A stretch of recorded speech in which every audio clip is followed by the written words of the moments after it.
record here. Sure. Okay, recording. We're live. So I haven't done one of these in a while, so bear with How's me. it going? So not bad. Spent all day just studying for PT because I'm in PT school, so I spent all day studying and then just trying to fit you in for the little interview, get to know you a little bit better. But obviously Cool. you've been busy, right? Same, yep. Yeah. What kind of surgery did you just do? Just appendicitis. 13-year-old girl had appendicitis, so just a lap appy. Uh-huh. Pretty common. Do those a lot, so kind of routine by now.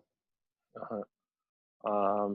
Yeah, so just, I guess, first thing, tell me about yourself. Obviously, I know you go to med school, got a large social media following. I think you've been on a few reality TV shows. Did a couple, yep. Yeah. Yeah, so, just give me a little, lowdown on your background. Yeah, so the quick one is basically I went to undergraduate, didn't really know what I was doing, didn't really believe in myself too much, and then decided I wanted to go to med school. Figured out how to study, figured out that I wasn't stupid, because before that I thought I was just too stupid to go. And then I started doing really well in some of the science courses, like especially physics. Yeah. And I was like, oh, maybe I'm not stupid. So basically decided a little bit too late. And so I had already done really poorly in undergraduate, and there was really no chance for me to get a U.S. medical school. So I took some advice from a friend who was a doctor. He was from India, and he was like, just go to a Caribbean school, whatever, get as long as you come back in the States, you get a residency, like you'll be okay. So I did that.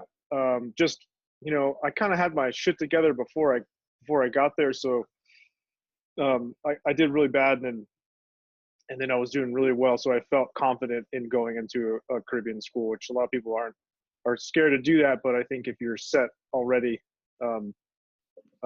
it's a good option. It's a good, second chance. So then I got a residency at Henry Ford in Detroit, a general surgery residency. I was there for 5-year residency. I did 1 year of research with NASA, and Henry Ford had a joint program with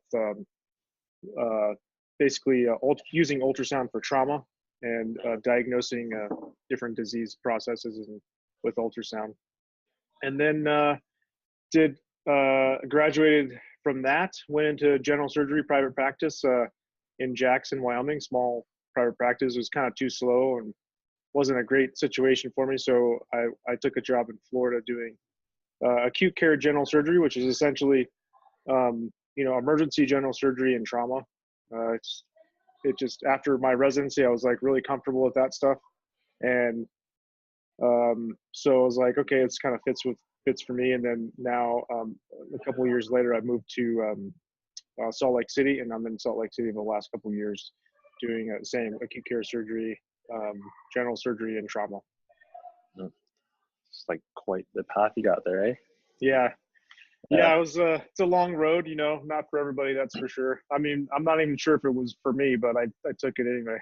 There was a lot of people that told me, to quit now and save myself. There was a few friends who said that. Like one guy, I remember, he was a 4th-year resident. I was like a 1st-year resident. We went into clinic one day. We were both super tired. He was like, just quit now, dude. You can save yourself. You can still you can still do something else. He's like, go into law, do anything but this. And I was like, no, I want to operate, do this.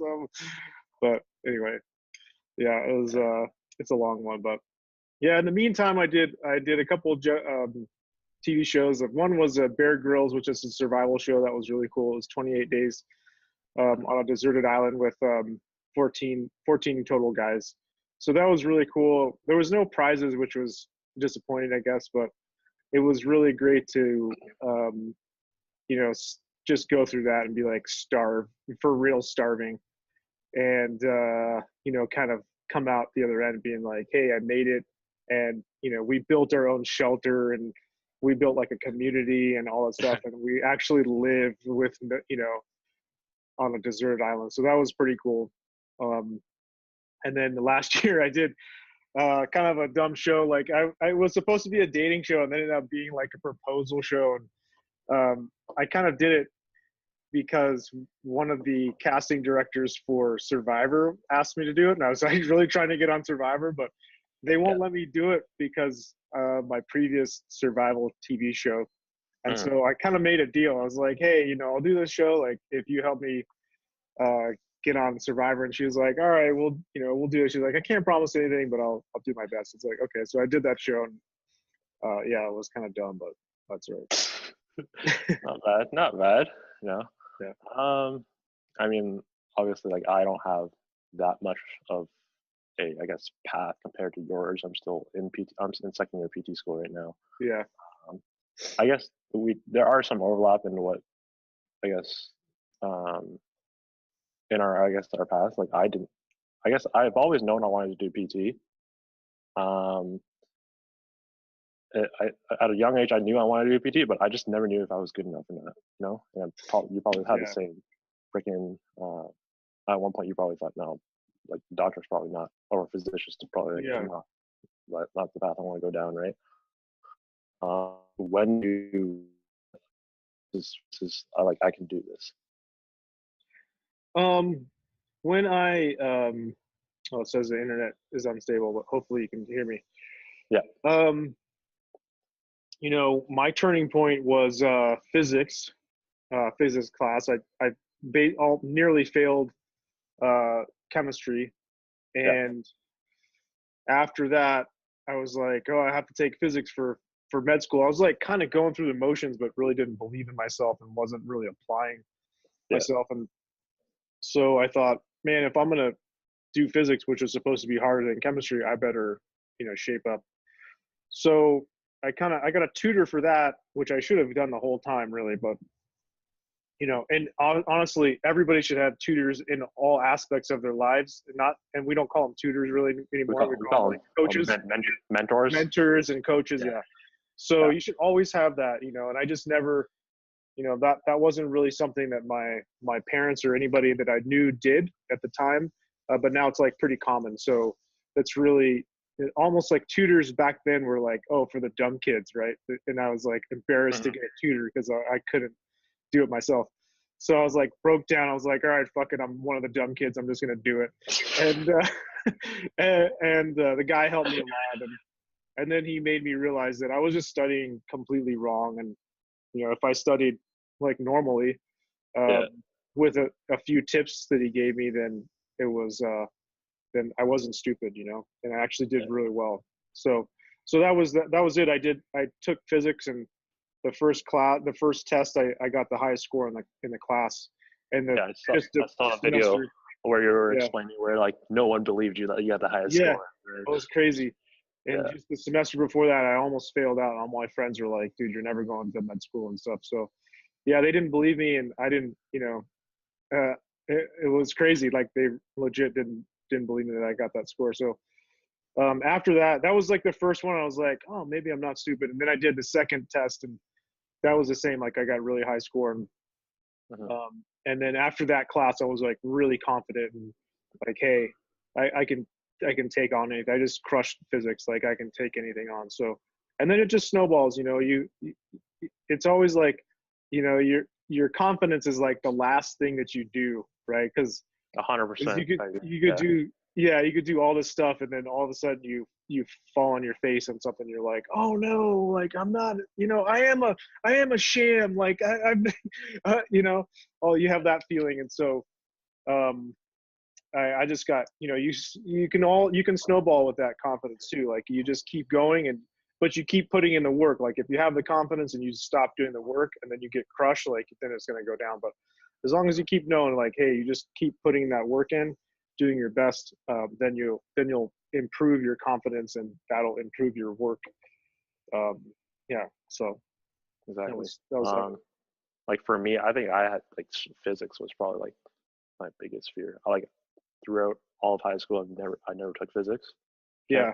I took the chemistry, I took the biology, and then as I was applying for PT school, they required a physics 1 and a physics 2, and I was like, oh fuck. And all through undergrad, I avoided taking physics, even though it was like a mandatory prerequisite for me to graduate. So I skipped it in first year, skipped it in second year, skipped it in third year. And in my last year before entering, I was like, okay, let's give this a shot. So I took the physics over the summer, entering my fourth year. And I was like, wait, this is not so bad. I mean, if you put in the work, I mean, it's not that bad. And I ended up getting an A in that class. And then I find out from my PT school, like, I need 2 physics courses. And then what I've heard from like previous students in who've taken that class are like, that class is on steroids. Like, there's no way you're coming out with like better than an A in that class. So I decided to like I had no choice. I had to take that course to fulfill the prerequisite for PT school. So I took it in my second semester, leading up to graduation. I was like, oh God, what did I get myself into? Turns out, like, again, like, you put in that work, it just snowballs. And yeah, I ended up with an A, and then eventually, I got accepted into PT school. Yeah. It's fun. I'm just thinking about this right now. I've never really thought about it this way, but what's fucked up is, like, generally you get all this negativity and stuff like that from people, right? They're like, oh my God, that class is on steroids. You're totally fucked. You're never going to get an A in that class.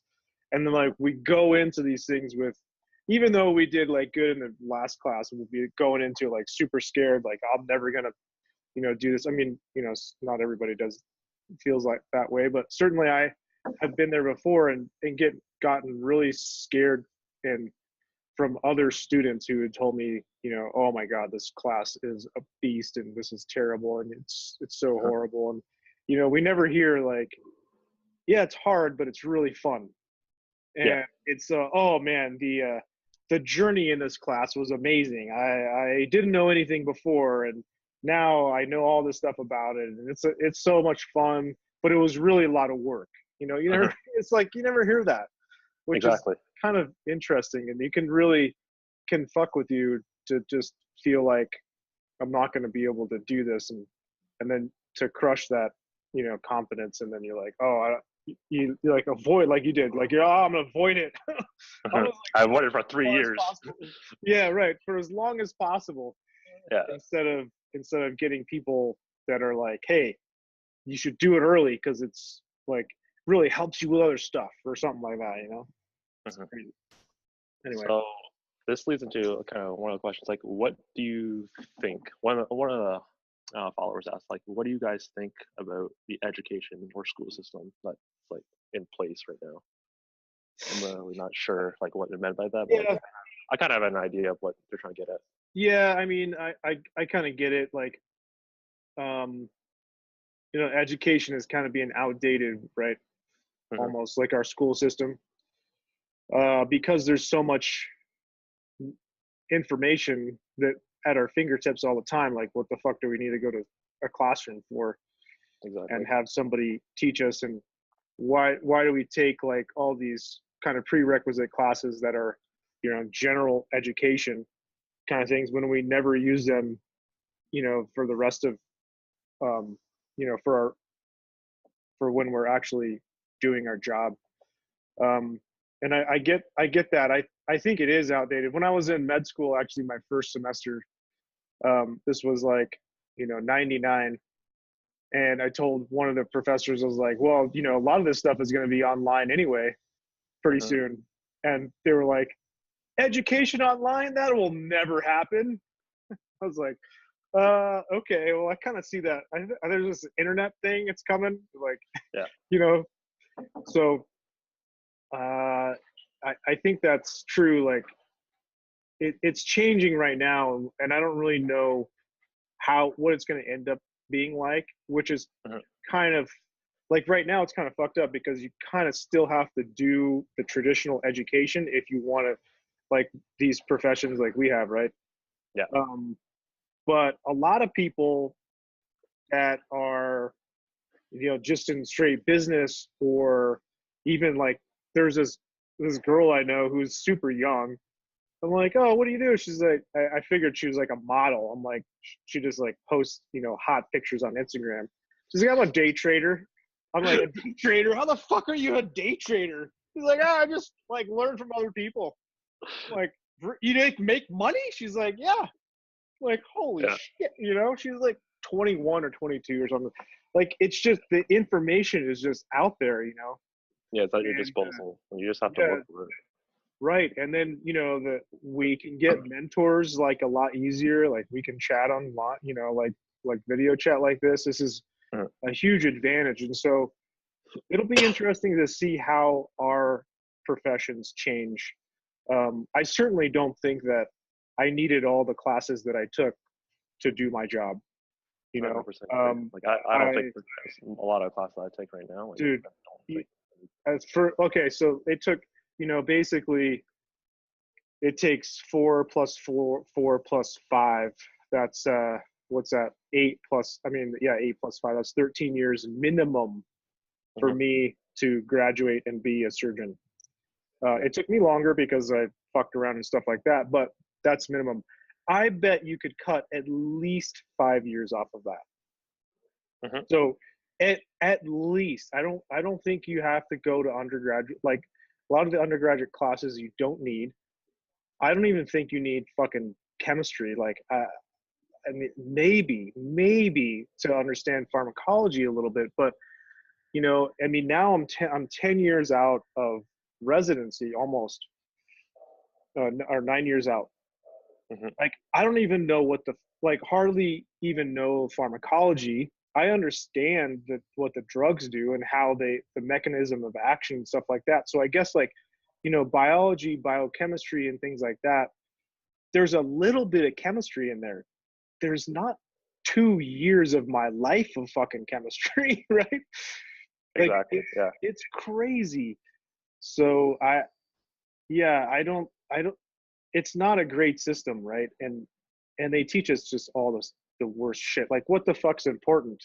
Like what's the most important thing in our society right now to live? How are you going to put a roof over your head and get food and, you know, buy clothes for your family? You got to fucking earn money. Exactly. You got to earn money. That's one thing. Like you got your profession. I have my profession. We earn money. That's great. Once I get the money though, the fuck do I do with it? How do I invest it? Every single person should be taught those things, and nobody like it. That's like, oh, that's like graduate level shit. No, just like teach us that stuff since we're, you know, 5 years old. Like, and then we had so much fucking poverty. Like people, the biggest problem is that people just go and they get, and then, you know, people that actually get money, when you start to get it, you just blow it. Right. You just go and like, oh, this is great. I got money now. I got so much. Oh, I get 20. When you're like, if you're like 21 years old, you're like $20,000. You're like, oh, I'm set for life. Right. I mean, exaggeration, obviously. I mean, well, like in the moment. Yeah, I know. Right. So, and then you just, you know, people just don't have a sense of like what the fuck to do with it. And it takes like a lot of time. But if we were just taught that in school, that would be probably a lot more useful than English lit. I think that, you know, I can appreciate and understand why, I guess, education system does the way, like, is structured that way. Like, it's trying to do like a one size fits all kind of thing. Yeah. But like, that doesn't apply with everyone. I mean, like, obviously everyone has their own learning styles. Not everyone's going to sit down and read a book. Not everyone can like sit down and read a book and learn, right? And we don't even need fucking books anymore. Exactly. Right? Like you just look it up online, YouTube videos. YouTube is goddamn learning on steroids. I don't know if you saw this video I made about this, but when I was, you know, you're reading textbook to learn surgery, you're reading a fucking text, right? Does that how does that translate to when you go? It's not gonna be applicable. Exactly. It's not gonna translate. You're like out to fucking lunch. You go in the operating room, you're like, I don't know what I like read this stuff. I memorized these texts. I go in the operating room. It's not even fucking like anything. It's very, very hard to translate. I had a fellow, he was a vascular fellow. So he had graduated general surgery. He was in the second year of vascular fellowship. I was This was 2005. I was a second year resident. He go and I, or no, it was a first year resident, '04. And I started working with him. He's like, dude, he's like, kind of get stuff like a little bit better. Like we got along together and stuff. He's like, I'm going to do you a favor. I was like, come out to the parking lot tomorrow morning, like whatever time. So we got there. I met him at his car. He pulls out this fucking grocery bag, like plastic bag of DVDs, and he hands them to me. He's like, here. He's like, this is surgery, learning surgery on fucking steroids, right? So I get these stack of DVDs. It's like 15 DVDs, and it's just all operations. It's just like you're just seeing operations, right? And I was like, oh, okay. Like now I watch this, and they're like 20-minute videos. They're not even that long. I'm watching these things. Everything after that was so much easier. People were like, how do you know what to do already? I'm like, because I watched that video 25 times. You know, like I had memorized the steps before I've ever seen that operation. And so that's like, you know, that's a part of learning how to do surgery. The other part is like tissue manipulation and how things come apart and where they are and finding stuff like that. But recognition of structures from an anatomy book to actual, like a real person, it's not that easy, right? There's a two-dimensional cartoon drawing essentially, right? I mean, you can even get pictures of cadavers and things like that, but it is not the same when you go inside a person. And so just seeing those things, live videos inside of those operations was like, that's exactly what you said, learning on steroids. Now everything is learning on steroids, right? YouTube, billions of fucking minutes of YouTube, whatever you want to learn, it's all learning on steroids. So what the fuck are we using a text for now? Like, exactly. right? You guys have text still? You guys are reading? Like, what? Why? You know, it's mind blowing. But anyway, okay, that was plenty of a rant. Yeah, I mean, no, I totally agree with everything you just said. But I was gonna say, like, I guess, though, even like the whole financial literacy, the thing you even brought up. I mean, like a lot of people just like toss their money around. Like no one's taught how to take care of their money, and I think that's like, especially now, like everyone's looking at money as the definition of success, which I personally I don't agree with. I mean, it's a byproduct of the success. Yeah, I agree. Because I think I could probably have all the money in the world, but I don't think that personally make me fulfilled or happy. You know what I mean? Yeah. It's the money itself is not going to make you happy. So the access that it provides may bring things that you like, but you know, like the whole, I talk about this too, is the happiness is like is all an inside job, right? It doesn't matter with the money or the things and stuff like that. A lot of us do have goals to achieve certain things, either, you know, get a house for the family, to take the family on vacation, or do whatever it is. Those things require money.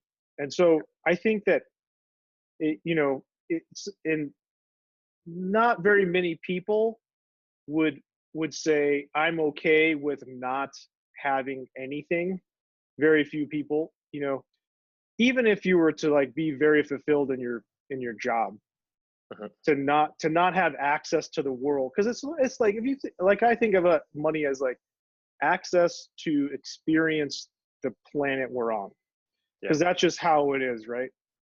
And if you don't have that, then you can't access, or you can't experience the planet, and you kind of feel like, man, there's a big planet out there. Like, I would like to see a lot of parts of it and meet people in it, and that all requires money or some form of monetization. Like, I guess you could get stuff for free, like if you're, you know, a lot of people are now, you know, influencers are like, I'm gonna go here, I'm gonna take pictures for you guys, and you pay for my trip. Like, that's still an exchange of kind of money that way. But so I feel like if you don't have it, you like, oh, I want to get it. But once you get it, And if you have not like kind of fulfilled internal goals, like, you know, I achieved some things by hard work and persistence and sacrifice, then I don't think like, I think you'll be like, oh, I have this money and money doesn't make me happy. But I think if you do you achieve, you know, some personal goals by hard work and persistence and sacrifice, and then you get money and you get both, then you're like, oh, okay, this is cool because now I did this thing, and then now I can go and enjoy, like, I've always been curious about, you know, I want to go to Singapore. Well, I'm gonna fucking buy a ticket to Singapore. So now I can do that, and now I can experience it, and I can come back and continue. For me, I can continue to help human beings in the way that I have trained and with my skills. And so both of them are good, but I think if I had one or the other, I would not be happy. Yeah. I mean, I think when you're growing up, I think success is money. And I mean, if that's what takes you to get up in the morning and get you motivated and, I don't know, get your shit done, I mean, that's cool. But like, that's not what it takes to get you. I mean, like, that's fine. But what I think a lot of people don't understand is that these tangible things, like the car, the house, the Louis Vuitton bag, like, that's not going to bring you fulfillment or happiness. And I think you have to find fulfillment in yourself, and what do you do for your personal self that makes you happy. And I think that you personally, I think you found that out doing surgery, now like helping others. And I know for me, I've been lucky to figure that out at such a young age that, you know, I've wanted to do PT my entire life, and now I've kind of just branched out into like producing content and being able to incorporate, I guess, my profession into media, and then just help others, and I don't know, like change lives on a global scale. Or if you get the stuff, you get the cars and the, you know, bags or whatever, and you didn't earn it, you don't have it doesn't mean anything, right? So you just go like, oh, whatever. You know, when I was a kid, if my dad buy me something, it wasn't the same thing because my dad earned it. And then he just handed it to me, and I was like, whatever. I was like, oh, this is cool for a little bit, and then the toy is like gone. Exactly. You know? But now you're like, oh, I fucking, you know, like I earned that shit.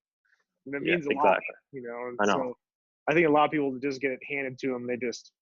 They're like, whatever. And then they're like, oh God, you know, I'm so unhappy inside with my, you know, whatever, Ferrari. But because it doesn't mean, it never meant anything to them. I know, I say it all the time. I mean, like, if I was rich and I was driving in a fucking Ferrari, like, no one's gonna give a shit that I drive a Ferrari and I died the next day. You know what I mean? People are gonna remember me for what I did, like what I did for other people. You know what I mean? And I don't know. It does piss me off sometimes, but that's that spoiled kid. You know, daddy hands them a fucking Tesla if they're driving, flexing around downtown. Their daddy's Tesla. Shut up, dude. You're like, whatever. Yeah, exactly. That was one of the big questions I was asked. Like, do you guys do it for the money, or how much does a physician or PT make? But I mean, like, you don't. Yeah. Well, I'll tell you. You know, I've had this conversation with a few people the last couple weeks. The older I get, the more I realize there's basically two things that people give a shit about. One's money and the other's vanity. like you could take like 98% of the fucking population. They really give a shit about those two things. Now, do they care about other stuff? Yes. But those are like almost on the top of everybody's top 5 list, right? And it's terrible to say, but it's true. And I think a lot of doctors do it for the money, but I think that also it's, you know, if you're gonna do something for the money, like have like a I don't want to say a goal, but like a purpose, you know. I you know, the perfect example is like being an EMT or a paramedic. That's a great profession too, but I I have a hard time understanding why people do that, because they make almost no money, and in our society they totally fuck themselves over.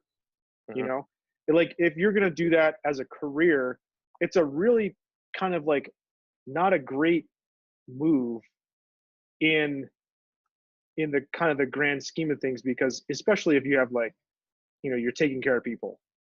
And now if it's just you, that's one thing. It's easy. Okay, I'm gonna live like on a couch and, you know, in a 200 square foot apartment, and I don't care. I'm gonna eat ramen noodles for the rest of my life. I don't give a shit because I want to be a paramedic. Fine.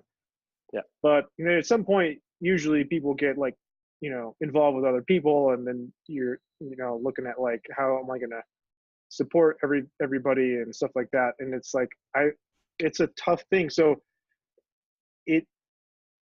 I think it should be a consideration for people to say, what do I want my life to be like?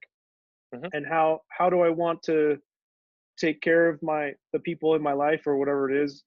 And then what can I do that is like aligned with my purpose, in that that doesn't really take into monetary, you know, sense. So you know, as a physician, I think it's a good split between the two. Is you get rewarded pretty good, but also you get rewarded monetarily pretty good, but also you get rewarded as in your purpose at a high level. I think. Yeah. Yeah. I definitely can relate to that too. I can't say like my family's been growing up on money. Like that's like we haven't. Yeah. Well, like I'm at a point in my life where like I think I'll be able to not necessarily provide for them, but like I can I'll be in a position where I can what's the word I'm looking for? Treat them to things, Yeah. you know what I mean? Yep. And Yeah. like for me, my goal was to always buy a car for my dad or mom, and I think I'm in a position to do that. And again, that just goes back to the fact that you're not doing it for the money, you're doing it for something that's underneath, and that's what fulfillment is. Yeah. I do think that, and I kind of grew up like this too. My dad was like, grew up in a very poor family, but my mom did not. My mom's family was pretty, I don't know, say wealthy, but they had a lot of money.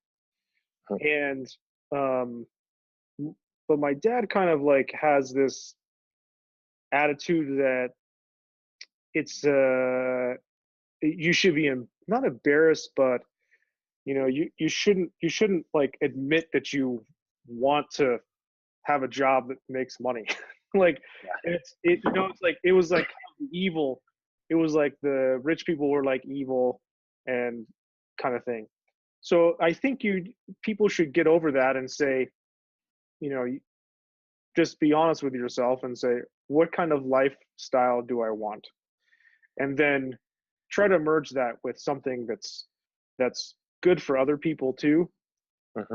And that's, you know, I mean, like what I did is basically think, okay, when I'm 80, if I look back and I only chase the money, how am I feel about myself? Probably pretty shitty. If I'm 80 and I totally ignored the money and I just did something that was good for, you know, the planet or people, how would I feel about myself? And I totally ignored the money and I totally ignored my family and everything. How would I feel about myself? I'd probably feel shitty also, you know, because I'd be like, why didn't I figure that equation out? Right? It's just like kind of an equation of like, where, you know, what do you do and how much do you get and what value do you provide? And it's a little bit, I wouldn't say arbitrary, but it's sort of arbitrary in our society. Like teachers provide a high level of value to children, but they are not monetarily compensated very well. So even like, so you can go down that road and say, I want to, you can still, but there's other professions that provide a high level of value, but monetarily in our society, they are compensated very well. So instead of like just ignoring that whole thing, I thought, well, I'd probably be much happier if I just did both. Right. Right. No, I get it. It's like some people don't want to admit that to themselves, and I think that is a mistake, because you're gonna regret that you can't admit that to yourself later, right? I guess. Yeah. Okay. I think that's enough about money, right? Yeah, probably. Well, let's talk about your car then. Or a Porsche. Yeah. What model is it? It's a GT3. GT3. Yeah. So it's a 911, right? So there's 911. So I don't, you guys probably don't give a shit too much about Porsche, but I mean, maybe some people will. But so Porsche makes like the 911 Carrera, and then they make different models based on like the different options and horsepower and all that stuff. Yeah, so my friend just got a GT3 RS. I believe. RS. So yeah, so it's like it's insane. Carrera. Oh, that's a sick car. So it's like Carrera, and then the S is like the sport model, and then the GTS, and then like the Turbo S, GT3, GT3 RS, like the race sport is the RS. So yeah, anyway, it's crazy. It's like one of, I always kind of like thought about getting a sports car when I was, a little older, and had the money and stuff like that, but I never really kind of decided on what I wanted. And actually, my brother-in-law had a Carrera. He bought a Carrera S a while ago, and I started like hanging out, with him, and he's like, I'd ride with him every once in a while, and I was like, God damn, this thing is pretty dope.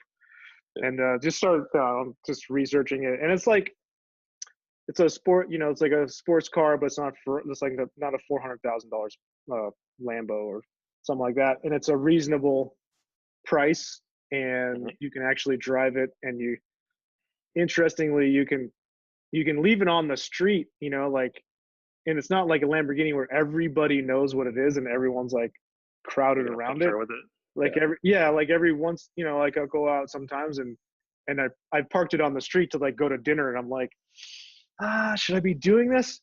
And then I sit there for a little bit, and people just walk by it, and they don't even know what the fuck it is. Like they don't go like, oh my God, this is a crazy sports car. And like once in a while, somebody would be like, oh, GT3, but it's not like an orange Lamborghini where everyone like piles around it, and you're going to be worried that someone's going to be upset because you have a $400,000 car on the street, and they're going to, key the fucking thing. So that's kind of. Would you say that was a dream car, or?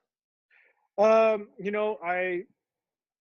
always wanted a car like that. I didn't specifically think of the GT3 until probably the last 5 years, when I started to look at those things and say, okay, well, maybe I might be able to get one of these things, and what would I get if I got it?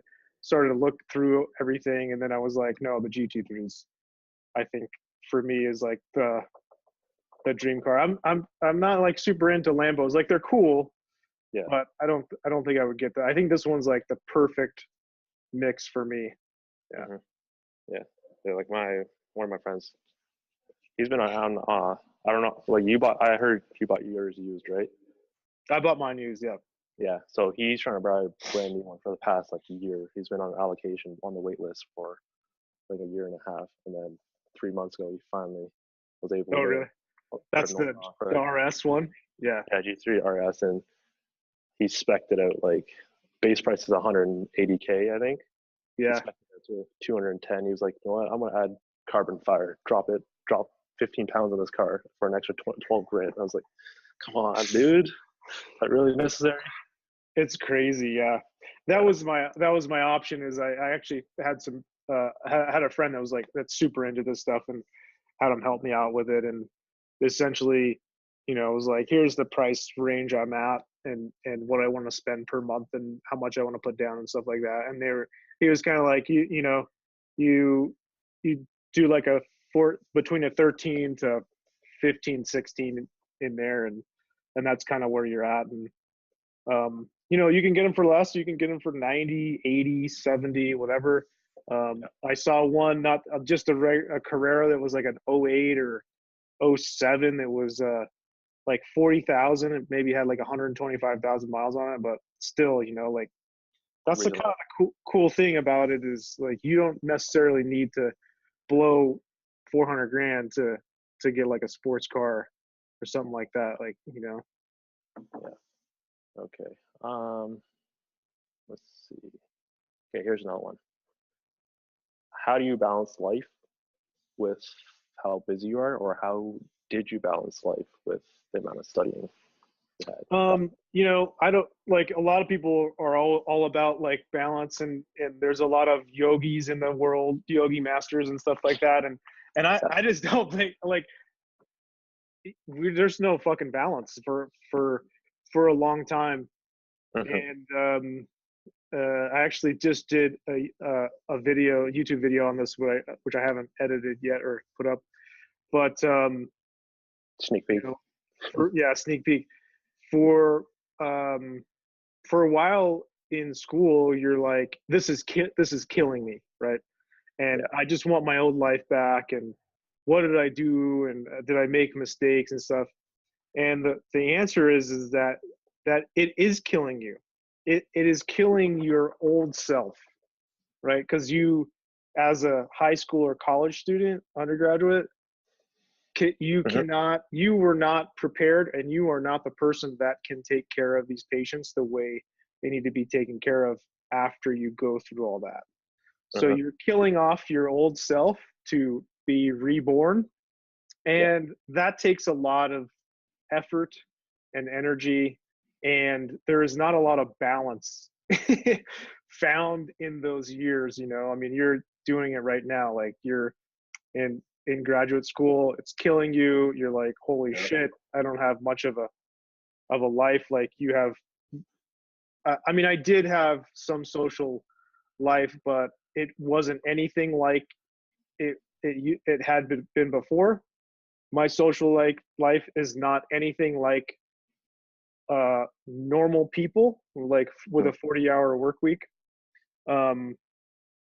But you know, also have to accept some sacrifice if you want to do something, you know, which I consider great. So this is probably, you know, from a kid that was like nearly failed out of college, I would say like I've reached my maximum potential probably, you know. And so that in order to do that, I had to sacrifice a lot. And so that's an okay trade-off for me, that I don't go out like very rarely and like hanging out and with friends and going to dinner on the weekdays. I work a lot of weekends, and, you know, then when I get those times off, I like do whatever so it's a very, very different balance. But I also think that you shouldn't look at it as two different things and say, this is life and this is work. You know, as a person who has like a real career, like that's okay if you're working at like you work at 7-Eleven or something like that, right? You go to work, you're like, that's work, and then my life is outside of work.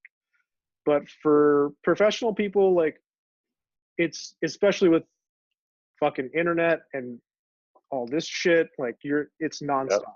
Yeah, exactly. And so I think that if you look at it as your work is your life, like it's your life's work kind of thing, then you're not so upset about being at work. Like I used to think of it the other way, where I would say, I got to get out of work so I can go live my life. And I would always try to get out of work early. And I was like, oh, and then I would like forget things, or, you know, have to go back and blah, blah. And it was always this stress, you know, filled thing of like trying to get away. And then once you get called back, you're like, oh, God damn, I got to go back to the hospital and I'm losing my life, you know? And now it's more like, no, this is my life. I chat with the patients. I have more time with them. I chill. I'm like, I'm at the hospital right now. It's Saturday. I finished 2 hours ago, whatever. Like, this is just what I do, you know? Yeah. So I don't know, not everybody likes that answer, honestly, but that's kind of, that's how I look at it. Yeah. I guess I differed it in a little bit, but I can understand where you're coming from. Like, I think, well, yeah, for me right now, like, it's so much sacrifice. Like, my physical health is shit right now. My mental health's probably shit. My, like, nutrition is probably shit. Like, it's shit. But, like, you suck it up for 2 years because, Yeah. For me at least, because, you know, the end goal is, that's what you have to do for the end goal, you know? Like, I think it's good to focus in on stuff like, on your goals and stuff, but when you, I guess, for me, when I forget about the things around me in my life and the people around me, like, I don't want to be that cold person, and I don't want to be like that. And I think I'll always tell myself that I never want to be so focused on my goals that I can't appreciate the things around me and the people around me. Yeah. Like, that's more important, you know? Yeah. No, that's true. You don't want to, especially the people that are close to you, you don't want to alienate them for your goals, for sure. I think the social thing is a little bit different for me. Like, I don't have to. I used to like love going out. Like, when I was an undergraduate, this is like why I nearly failed out of school, because I would like go out 7 nights a week. I think that's a lot of students. So I was like, so now I'm like, whatever, you know, I get to go out sometimes, and when I do, it's fun, because it's like, you know, here and there. So yeah, no, I totally agree. Let's see what we got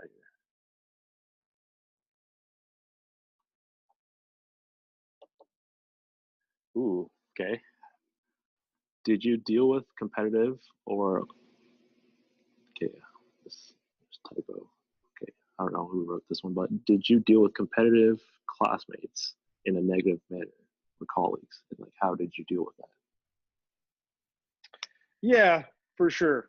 I think you're going to have, especially in medicine. Well, I mean, I don't know. Of course, I don't know other industries because I'm not in them, but I think this kind of stereotype is true, holds true in medicine. Especially in medicine, yeah, I see it. Yeah, bunch of type A people, everyone's very competitive. Most people are very competitive, especially in surgery. Not so much when I was in med school. Especially, you know, I went to a Caribbean school, so not everybody there was really, honestly, like gung-ho about doing it. Some people were kind of reluctantly there and things like that. I had a lot of good friends. I didn't have a lot of bad competition in med school, you know, maybe here or there, but really nothing memorable.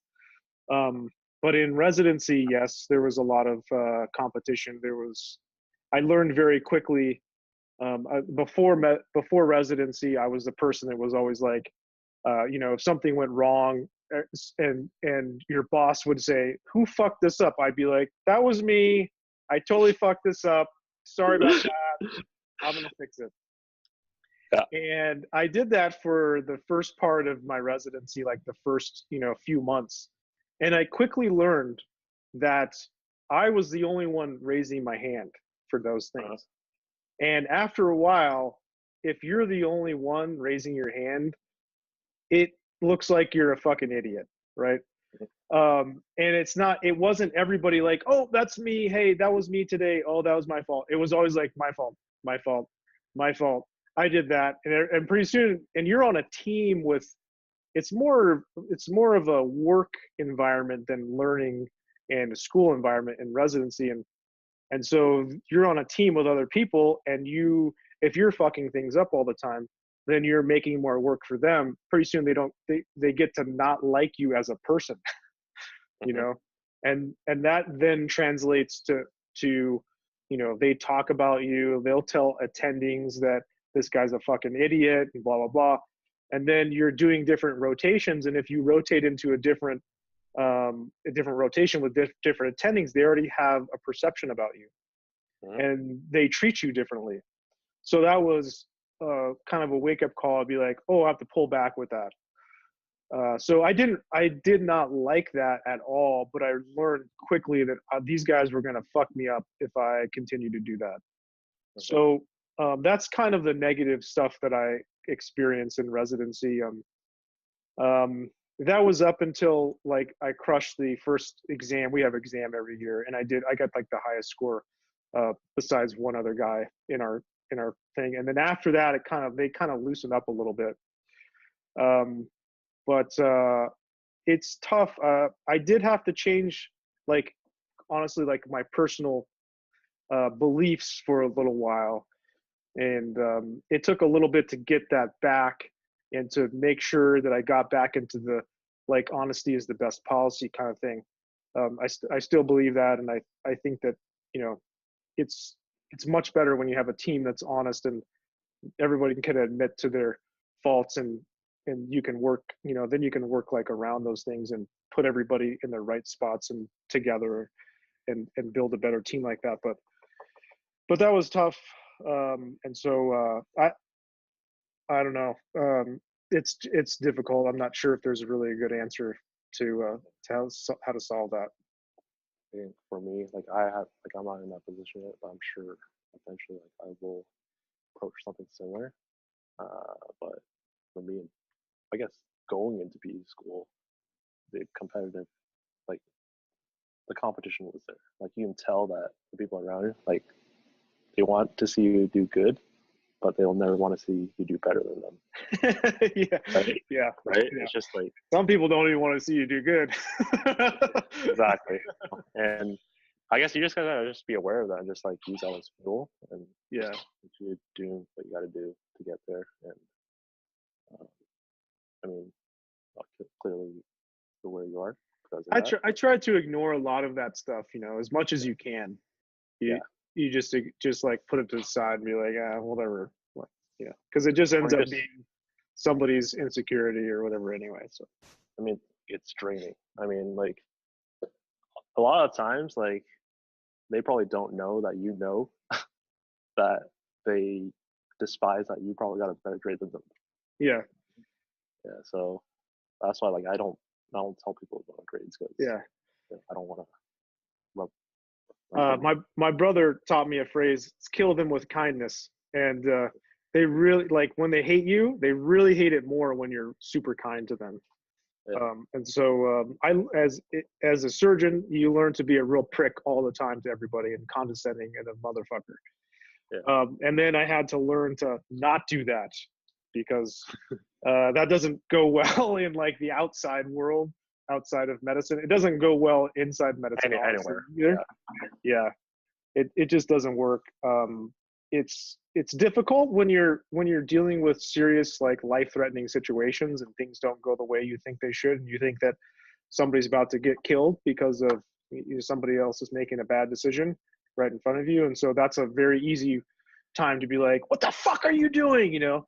But you got to really figure out how to not do that and just be assertive but kind and make everybody know that, understand, like, this, you know, this is a serious situation. This is everybody needs to act accordingly. Let's do this in a rapid fashion. Things like that. I've learned to say instead of you know, you're a fucking idiot. So that just makes things worse for yourself. Makes things worse for yourself. Yeah. No. Okay. How about, let's see. So I saw that video of you saying that med school isn't really that hard unless you have what's that term you had? Imperfect anus or something like that? Oh, imperfect anus. Yeah. Yeah. So, like, describe your, I guess, your mentality. Like, explain why you don't think med school is as hard as people say it is. Well, I mean, I just wanted to. That video was purely for instantaneous motivation.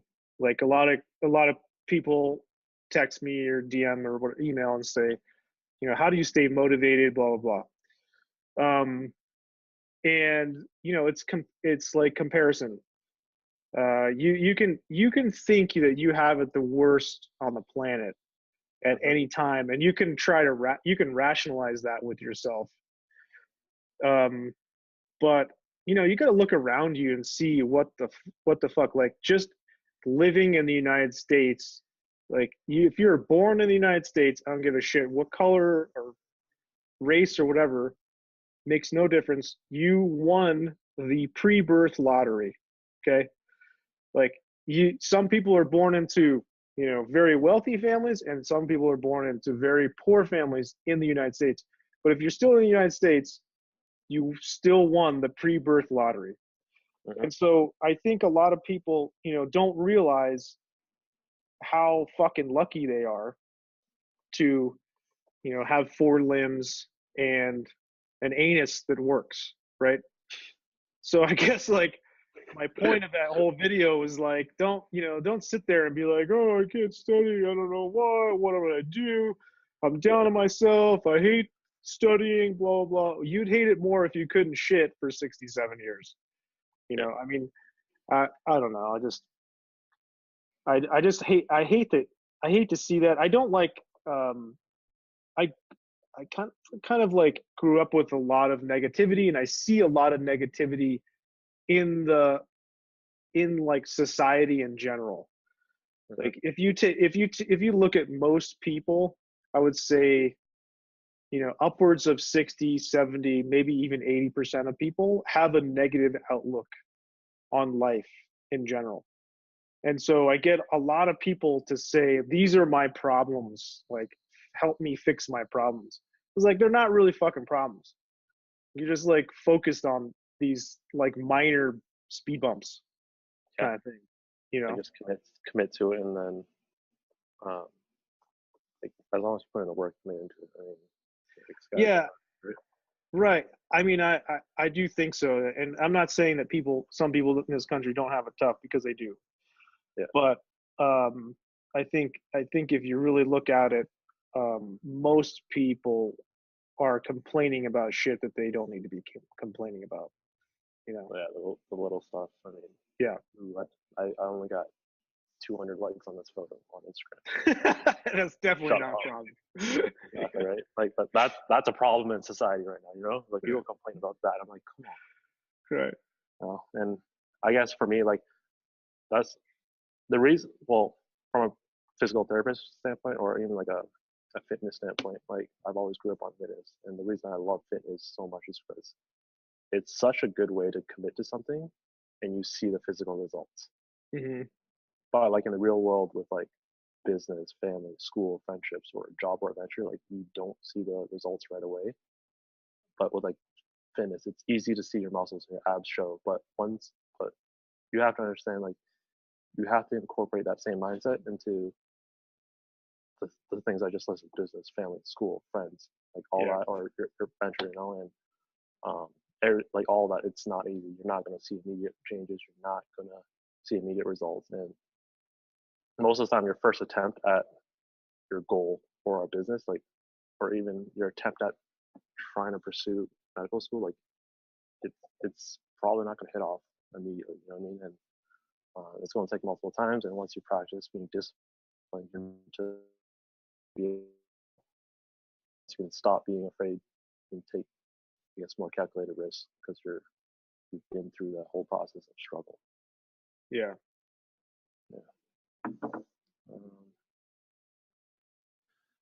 Let's see. Okay, what's the coolest surgery or case you've ever had in your career? Probably the most rare one is I got to scrub in this splenic vein aneurysm. And I don't know if you're familiar with that, but it just doesn't happen very often. I can't remember actually why it happened. I think this guy had pancreatitis or something like that multiple times. And you said splenic vein aneurysm? And so usually you think of an aneurysm as an artery, and this was a venous aneurysm, and it's actually written up because it was so rare, as a case study. And so the fellow who was supposed to be scrubbing into this case never showed up, and I got to do the case with the attending. And so that was it's pretty crazy. Like it kind of just brings together a lot of different things that you learn in surgery, and then the vascular portion of it was very difficult. So that was like a really memorable, cool case. But there was a few other ones that there's a thoracoabdominal aneurysm, which is basically the thoracic aorta and the abdominal aorta. There's an aneurysm that travels, basically it starts up here and goes all the way into the abdomen. And what you have to do for that is you open the chest and the belly at the same time, and you essentially remove, at this time there was not a lot of endovascular procedures, and so you remove that starting up here. So the aorta comes off the heart, right? Big blood vessel comes off the heart, goes back kind of right next to the spine, and then goes into the belly, and then belly splits into two and goes down each leg. And so you take that where it's starting to go down, take that whole thing out and replace it with a graft. So that was it's a giant operation. It's like 14 hours, and the patient is opened from here all the way down to like their pubic bone. And it's just like this amazing anatomy that you don't really see that often. Like you split the diaphragm, you go through everything. I mean, you actually crack the bed, so instead of having a flat bed like this, you crack it like this, and so you even open up the patient more. Yeah. It's fucking crazy. So I did one of the, I mean, like in those situations, you're like, I was a fifth year resident. I'm not doing the operation, but I'm assisting essentially the attending with that, because that's like pretty rare. It's not rare, but that guy did like, he do like one or two a year.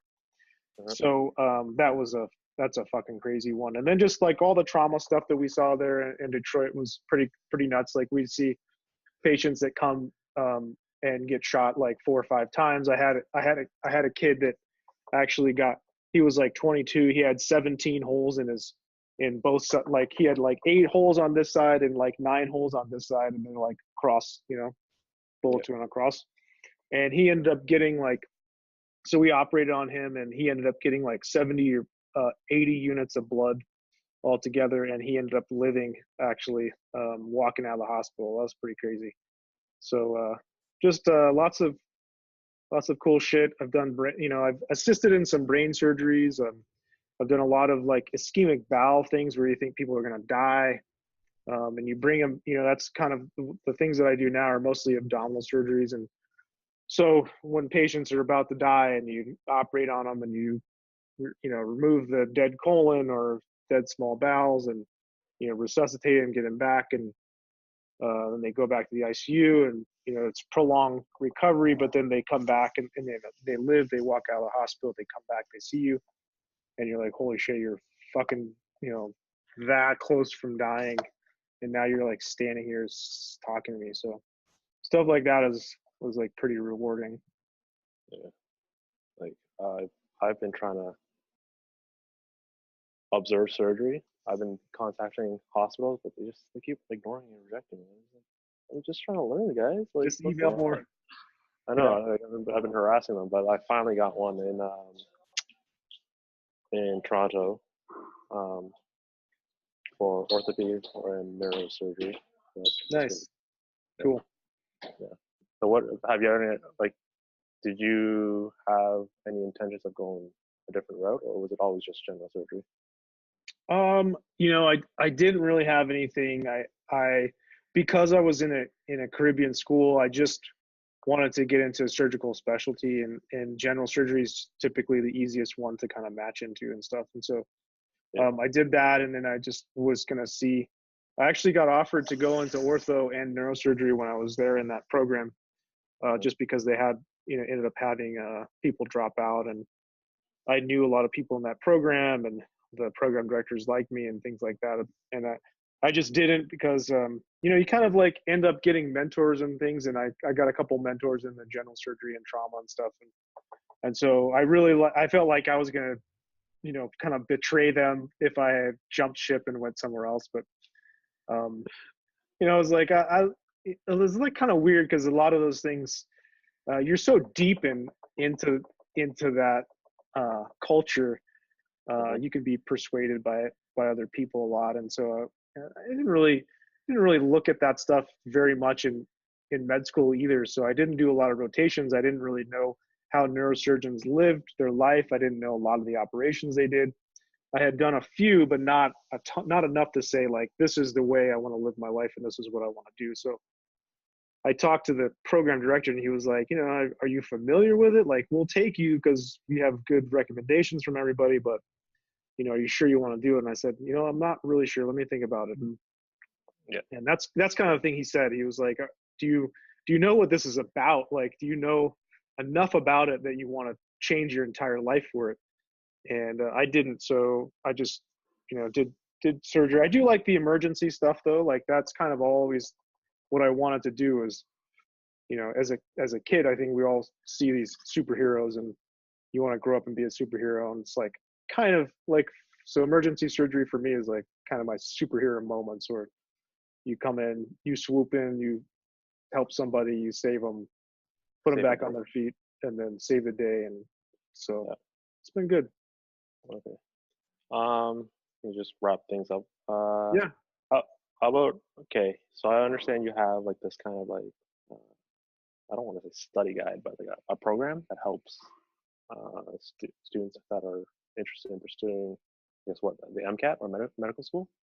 Yeah, so what I did was, a lot of people ask me, how do you study 6 to 8 to 10 hours a day? And, the biggest problem was like, I can't focus for that long and stuff like that. So I just took a lot of the things that I've learned over the years about focus, about productivity, about learning, about learning itself, and about how our mind works and how to sort of, build neural pathways, trick our mind into focusing for long periods of time, and put those all into a series of videos. So I just kind of, it's research based, but also I relate it to how I studied. So I went back and said, what did I do? How did I get in that zone? Take it from not being able to study and not being able to focus, and then being able to study long periods every day. And so I kind of tried to relive that, and then tried to find research that was, supports that. So that's what I kind of do is talk about that research, and the things that I was doing at the time, there wasn't really a lot of research on it. And it wasn't like I was making it up. It was just, I happened to essentially build new neural pathways, and from my old ones, like, I became a different person. And so it's like, how do you do that? So that's what I teach. Sure. What would you say is the best study tip for students who are struggling with studying? I think that honestly, the biggest problem that I see most people have is they can't focus for a while. They're because we're so used to like these things going off so much. And so you're building like these neural pathways that make you want to look at this thing every 3 minutes.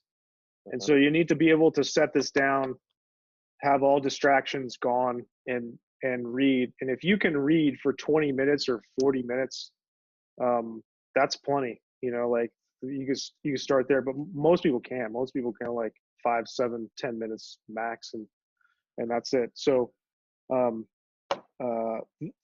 would say, like, if that's your issue, that's a huge issue. You need to fix that first. And then if you can read for 20, 30, 40 minutes, then I would get the same study space. And so your mind always remembers, like, when you sit down in this study space and, you're it's time for business, right? And that's, I think location and space are a lot more important than we probably recognize. It's overlooked. Yeah, I think it's overlooked, and I think it's kind of like a trigger for people. You know, some people, you go into a space and you trigger like, time to party, baby, right? And sometimes you go into a space and it's like work time, Yeah. study time, business time. So I think that's another one that I really like. Yeah, like that's exactly what I'm experiencing right now. So I go to school in Buffalo, so northwestern New York, I guess. And I'm originally from Canada. I drive 45 minutes every weekend just so I can study in Canada because I cannot fucking study in Buffalo Yeah. at all. Like, Yeah. I don't know what it is. It's just the environment. I go back to where I'm comfortable studying because I know like I can probably get 2 hours of studying is better than 8 hours of, I don't know, crap studying. Yeah. Pretend to study. Exactly. Yeah. Cool. So last question. If you could tell your 16-year-old something, what would it be?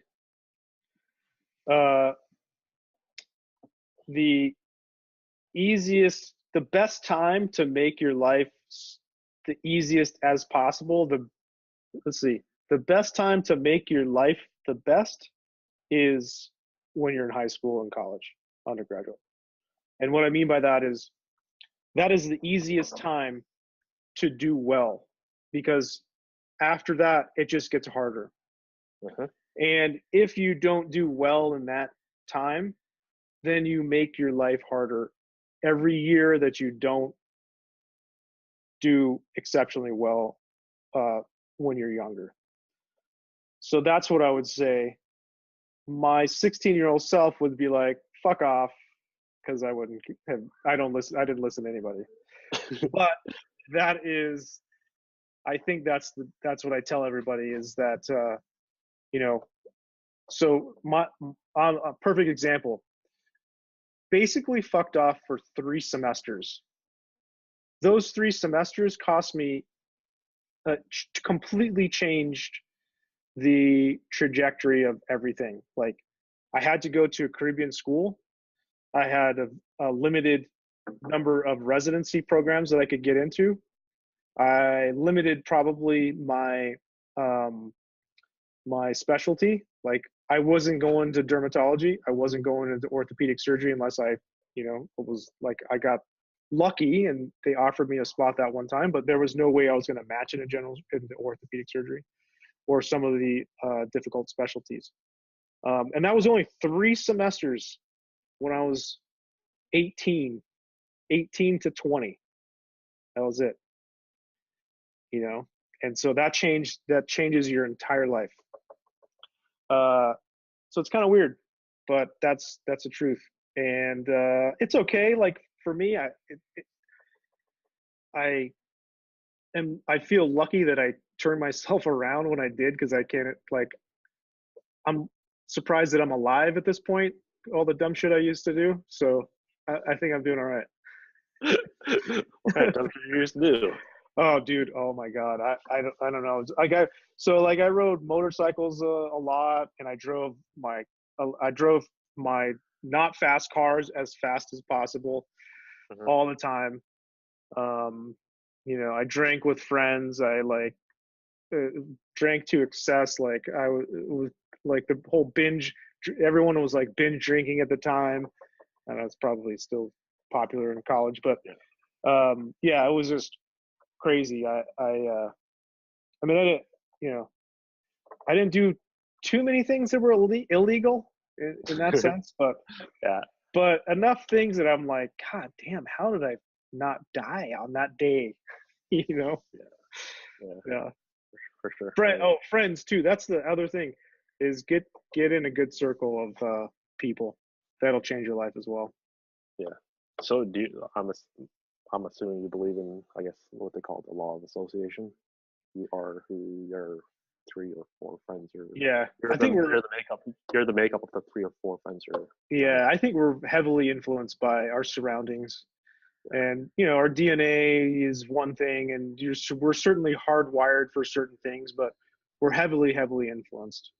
by other people and other environments and things like that. And so I think the easiest thing to do is just plop yourself into a circle of people that are either have already achieved what you want or are on the way, and you can see that those people are doing a very good job and they are solidly on the way to what you want.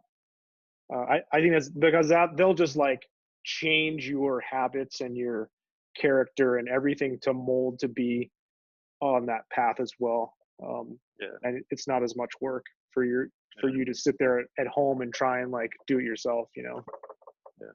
I think eventually everyone reaches that maturity age. It's like, man, I gotta get my shit together.